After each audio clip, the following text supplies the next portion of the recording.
আপনার 3D রাস্তাগুলো কি বোরিং দেখাচ্ছে? আইটি গুরু এর আজকের ভিডিওতে শিখুন 3ds Max 2027 এর রিয়েলিস্টিক রোড ভেরিয়েশনস তৈরি করার সহজ নিয়ম। স্ক্রিনে বিফোর আফটার সাধারণ একটি রাস্তা থেকে এরকম ডিটেল রোড ভেরিয়েশন কিভাবে বানাবেন চলুন দেখে নেই আইটি গুরুর আজকের পর্বে। স্বাগতম আইটি গুরুতে। হাউজিং ব্লক সিরিজের নবম পর্বে আজ আমরা 3ds Max 2027 এ রোড ভেরিয়েশন মডেলিং শিখব। চলুন শুরু করি। যারা আগের সিরিজটি দেখেননি তারা অবশ্যই প্লেলিস্ট থেকে অথবা এই ভিডিওর ডেসক্রিপশনে সেটা লিঙ্কস পেয়ে যাবেন। তো ঠিক আছে, শুরু করা যাক। আশা করছি আপনাদের ভিডিওটি অবশ্যই ভালো লাগবে, আর যদি ভালো লেগে থাকে তাহলে অবশ্যই লাইক করবেন এবং শেয়ার করে আপনার বন্ধুদের জানিয়ে দিবেন। আর আপনাদের মূল্যবান কোনো মতামত থাকলে অবশ্যই কমেন্ট করে জানিয়ে দিবেন। ভালো কেন লাগছে না বা না লাগলে অবশ্যই আমাদেরকে কমেন্ট করে জানিয়ে দিবেন। আর যারা এখনো চ্যানেলটি সাবস্ক্রাইব করেননি তারা সাবস্ক্রাইব করে নেবেন, যাতে আপনি লেটেস্ট আপডেটগুলো সহজে পেতে পারেন এবং সাথে বেল আইকনটি অন করে রাখবেন। তো ঠিক আছে, আপনার আগের ভিডিওর ফাইলে কাজ চালিয়ে যান অথবা সাইডওয়াক এবং বিল্ডিং লটের সারফেস তৈরি করার আগে পূর্বের কাজের সাথে তাল মেলাতে সেভ করা ফাইলটি ওপেন করুন। চলুন দেখে নেই কিভাবে আপনি ভিতরের রাস্তাগুলোর ভেরিয়েশন তৈরি করতে পারেন। টাইমিং এর সুবিধার্থে যদিও চারপাশের সীমানা এবং মাঝখানের ক্রসরোডগুলো অপরিবর্তিত রাখা প্রয়োজন, তবে আপনি ভিতরের রাস্তাগুলো নিয়ে নিজের মতো করে কাজ করতে পারেন। Welcome to IT Guru. IT গুরুতে স্বাগতম। এটি এমন একটি স্থান যেখানে প্রযুক্তি শেখা সহজ, আকর্ষণীয় এবং আমাদের ভাষায়। চলুন আজই শুরু হোক আমাদের শেখার যাত্রা একসাথে আইটি গুরুতে।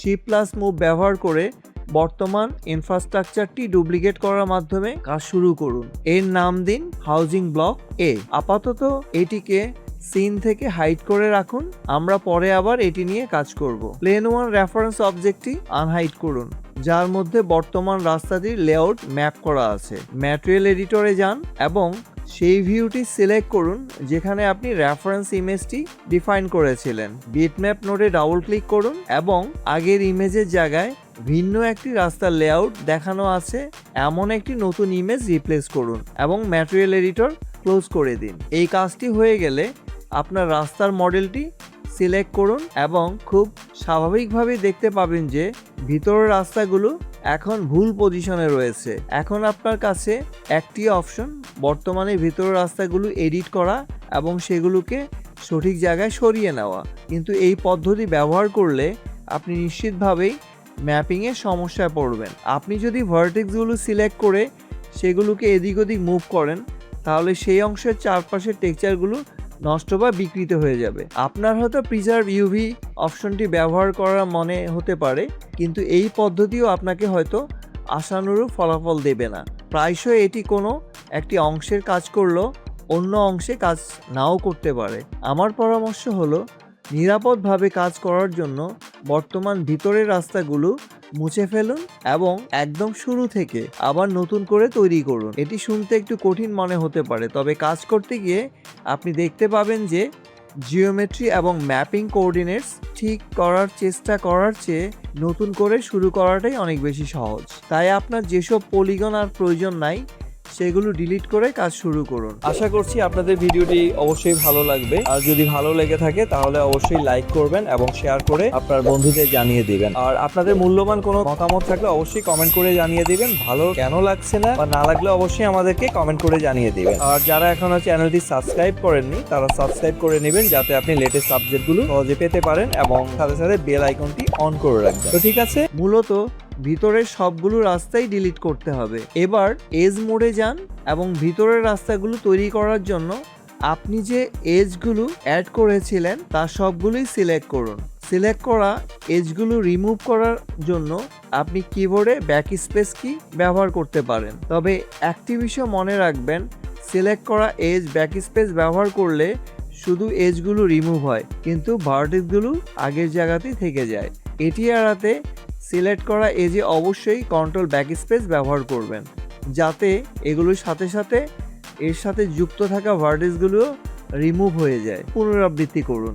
এর শুরুটা হবে মাঝখানের ইন্টারসেকশন এক্সট্রাক্ট করে সেটিকে ছোট করার মাধ্যমে। এবার কাজ করার সময় একটি বড় সুবিধা হলো সাব ম্যাটেরিয়ালগুলো আগে থেকেই তৈরি করা আছে। এর মানে হলো সঠিক রোড মার্কিং অ্যাপ্লাই করার জন্য এখন খুব সহজেই শুধু পলিগনের ম্যাটেরিয়াল আইডি গুলো পরিবর্তন করে নিলে হবে। আগের পর্বগুলোতে আমরা যেভাবে শিখেছি সেভাবেই কিছুটা সময় নিয়ে সব ইন্টারসেকশন এবং স্টপ লাইনগুলো এক্সট্রাক্ট করে নিব। সিদ্ধান্ত নিন কোন অংশগুলো 2 ওয়ে রাস্তা হবে আর কোনগুলো 1 ওয়ে হবে। এক্ষেত্রে শুধুমাত্র নিচের ডান দিকের অংশের এই রাস্তাটি 1 ওয়ে হবে। এই ইন্টারসেকশনগুলো সঠিক জায়গায় বসানো হয়ে গেলে আগে আপনারা যেভাবে শিখেছেন ঠিক সেভাবেই স্লাইস প্লেন ব্যবহার করে প্রয়োজনীয় কাট এবং স্লাইসগুলো করে নিন। কাজটি হয়ে গেলে জুম ইন করুন এবং জিওমেট্রি নিখুঁত আছে কিনা তা নিশ্চিত করতে প্রয়োজন অনুযায়ী টার্গেট ওয়েল্ড ব্যবহার করুন।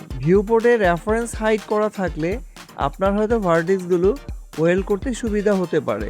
মাঝে মাঝে আপনি হয়তো 1-2টা স্লাইস সেট করতে ভুলে যেতে পারেন। যদি এমনটা হয় তাহলে আবার পলিগন মোডে ফিরে যান এবং যেখানে প্রয়োজন সেখানে স্লাইস অ্যাড করে নিন। আশা করছি আপনাদের ভিডিওটি অবশ্যই ভালো লাগবে। আর যদি ভালো লেগে থাকে তাহলে অবশ্যই লাইক করবেন এবং শেয়ার করে আপনার বন্ধুদের জানিয়ে দিবেন। আর আপনাদের মূল্যবান কোনো মতামত থাকলে অবশ্যই কমেন্ট করে জানিয়ে দিবেন। ভালো কেন লাগছে না বা না লাগলে অবশ্যই আমাদেরকে কমেন্ট করে জানিয়ে দিবেন। আর যারা এখনো চ্যানেলটি সাবস্ক্রাইব করেননি তারা সাবস্ক্রাইব করে নেবেন যাতে আপনি লেটেস্ট আপডেটগুলো সহজে পেতে পারেন এবং সাথে সাথে বেল আইকনটি অন করে রাখবেন। তো ঠিক আছে, সবশেষে 2 ওয়ে রাস্তাগুলোর জন্য একটি মাল্টি সেগমেন্ট স্প্লাইন তৈরি করুন আর 1 ওয়ে রাস্তাটির জন্য আলাদা আরেকটি স্প্লাইন তৈরি করুন।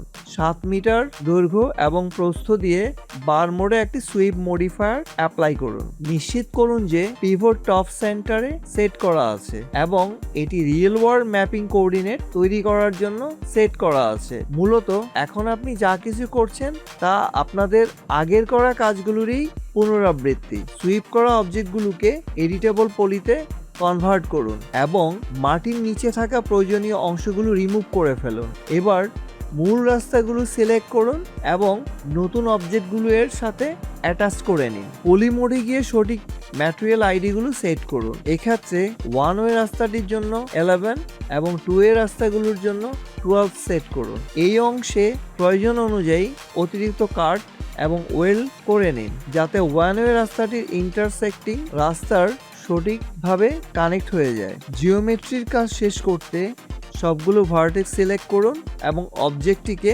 নিখুঁত ক্লিন আপ করতে সেগুলোকে ওয়েল্ড করে নিন। আপনি বর্ডার সাব অবজেক্ট মোডে ব্যবহার করে জিওমেট্রির ওয়েল্ড ঠিকঠাক হয়েছে কিনা তা ডাবল চেক করে নিতে পারেন। ওয়েল্ড যদি সঠিকভাবে কাজ করে থাকে তাহলে বর্ডার মোড ব্যবহার করে খুব সহজেই বিল্ডিং লটগুলো আলাদাভাবে সিলেক্ট করতে পারেন। সাইড ওয়াক এবং বিল্ডিং লটগুলো এক্সট্রাক্ট করার ক্ষেত্রে এটি আপনার খুবই কাজে আসবে। কাজ শেষ হলে সাব অবজেক্ট মোড থেকে বেরিয়ে আসুন।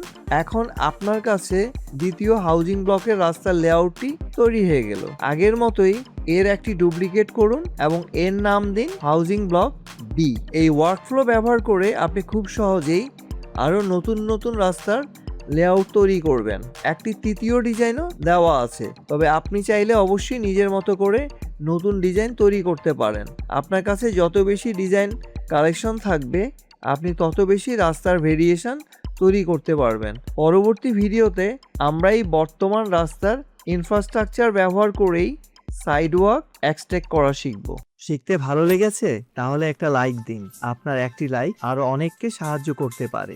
আপনার মতামত, প্রশ্ন বা নিজের টিপস থাকলে কমেন্টে জানাতে ভুলবেন না। আপনার কথা শুনতে আমার ভালো লাগে। যদি আপনি বিশ্বাস করেন যে শেখা মানেই ক্ষমতায়ন, তাহলে সাবস্ক্রাইব করুন এবং বেল আইকনটি অন করে নিন। চলুন এমন একটা ভবিষ্যৎ গড়ি যেখানে প্রযুক্তি সবার জন্য শেখার সুযোগ তৈরি করে। ভিডিওটি শেয়ার করুন এমন কারোর সাথে যে শিখতে চায়।